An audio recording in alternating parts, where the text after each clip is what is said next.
প্রথম দেখায় মহাসড়কের এই দৃশ্যটি আপনাদেরকে মনে হবে যে কক্সবাজারের যে সমুদ্র সৈকত আছে সেই সমুদ্র সৈকতের ঢেউ।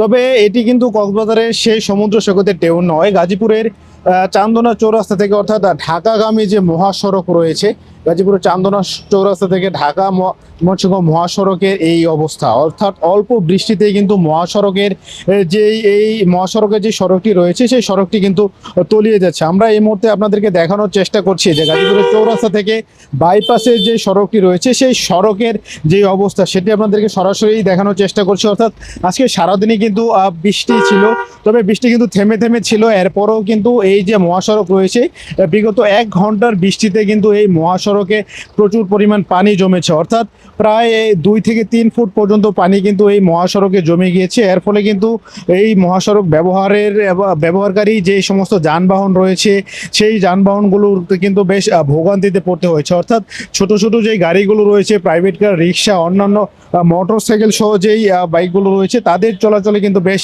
অসুবিধা হচ্ছে বলা চলে। টানা সপ্তমবারের মতো বেস্ট টিস্যু পেপার ব্র্যান্ড হিসেবে স্বীকৃতি পেয়েছে বসুন্ধরা টিস্যু। এটার পানি নিষ্কাশনের কোনো ব্যবস্থা নাই, ড্রেন ভরাট, ড্রেন তলদেশে পরিষ্কার করার কোনো প্রয়োজন তারা মনে করে না।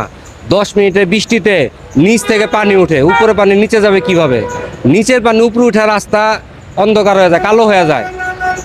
অনেক পায়ে হাত পায়ে চুলকানি হয়, অনেক নিরহ মানুষ পইরা ব্যথা পায়, গাড়ি উল্টায়, কিন্তু দেখার মতো কেউ নাই। আমাদের এই অফিস, এই রাস্তায় পানি, জুতা হাতে নিয়ে পায়ের কাপড় নাকি প্যান্ট উপরে উঠায় আমাদের অফিসে ঢুকতে হয়। এই ভোগান্তি দেখ, কয়দিন 2-3 দিন আগে এখানে ড্রেন পরিষ্কার করে গেছে, কিছুই হয়নি, পুরোটাই এমনি যেমনি আছে তেমনি পড়ে আছে।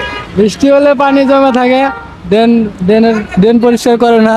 আমি মনে করি আমরা যারা সাধারণ জনগণ আছি এটার ভুক্তভোগী তো মূলত আমরাই হই। তো দেখা গেল যে এই যে একটা জলবদ্ধতা সৃষ্টি হয়েছে এখানে, এই জলবদ্ধতার কারণে হাজার হাজার মানুষের সমস্যার সৃষ্টি হচ্ছে।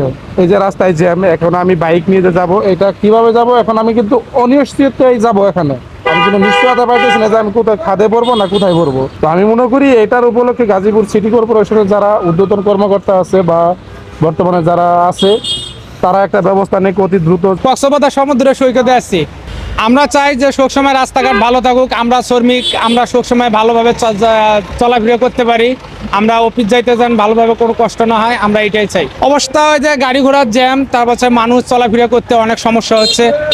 এই যে রাস্তা মনে করেন নোংরা পানি পারে আমাকেও যাইতে হচ্ছে।